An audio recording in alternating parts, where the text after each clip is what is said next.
Board members, I spent some of last board meeting talking about the Safe to Learn Act of 2018 just as a status. This is an aggressive bill that puts a lot on local systems to comply. I will say that we've had very productive meetings internally and also with the sheriff to ensure that we can meet all the conditions of the bill. And again, I would also offer thanks to the commissioners who have allocated $1.7 million for 10 additional officers.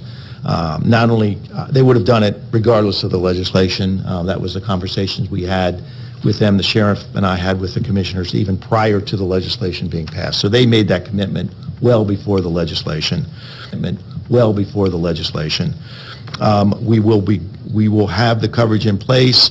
The sheriff will hire judiciously the quality and appropriate people for our staff, and will continue to use a police presence until we assure that we have trained SROs in each one of our high schools for next year. Ms. Savigny.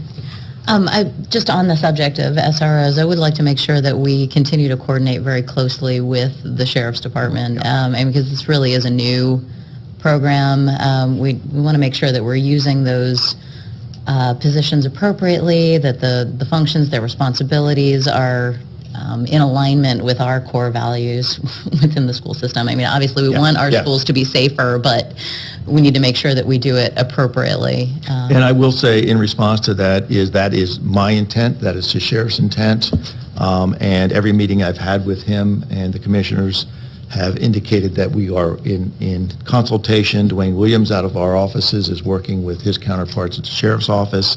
It is a commitment that we have. I will say part of the conditions of the legislation is that we have those responsibilities outlined in writing, and these are, an SRO is somebody who goes through the specific training for that, and those rules and responsibilities will be placed on our website, so everybody will have access to them. Okay, and I would expect that our Security Advisory Council will be intimately involved with this as well. Yes. I don't know that we've necessarily said that, but I would like to specifically say that, that there's a coordinated effort with our Security Advisory Council. There is. We did, of course, when it was first broached, we did go back to the Security Advisory Council to make sure SROs within their recommendations, they indeed shared that it was.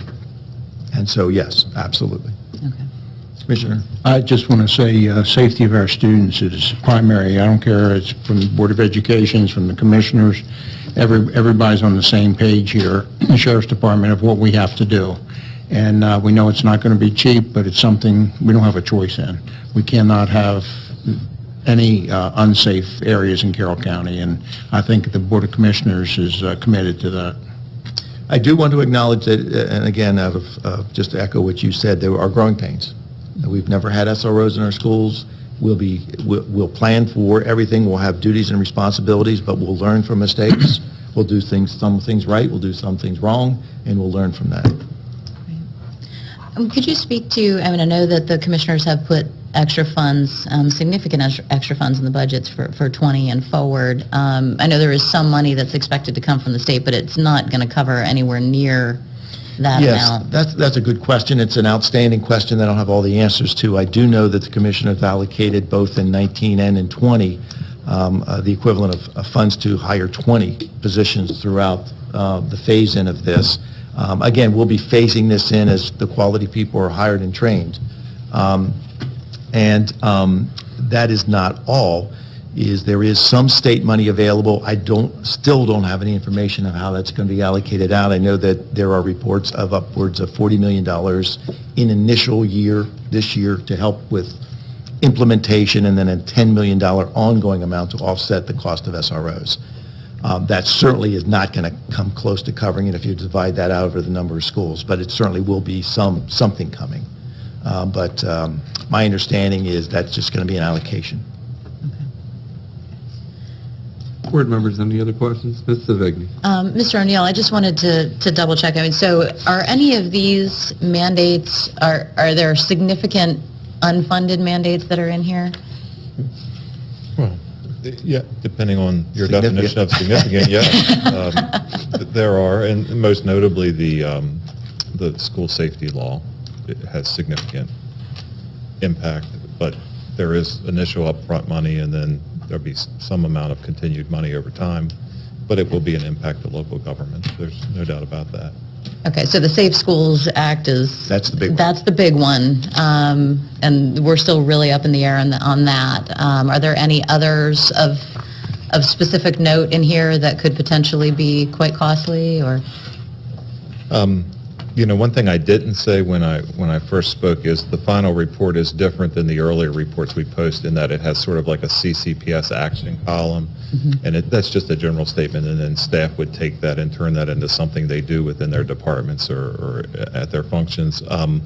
Nothing stands out to me that would require an upfront budgetary change other than the security legislation, and the problem with that is, and we talked about this a little bit in your strategic planning discussion, the problem with what that cost exactly would be, because there's also a large mental health component to the law, really needs to sort of come more to light over the summer as the law empowers the State Department of Ed and the Maryland Center on School Safety and other governance bodies to develop guidelines and regulations, and we won't see those until beginning in September.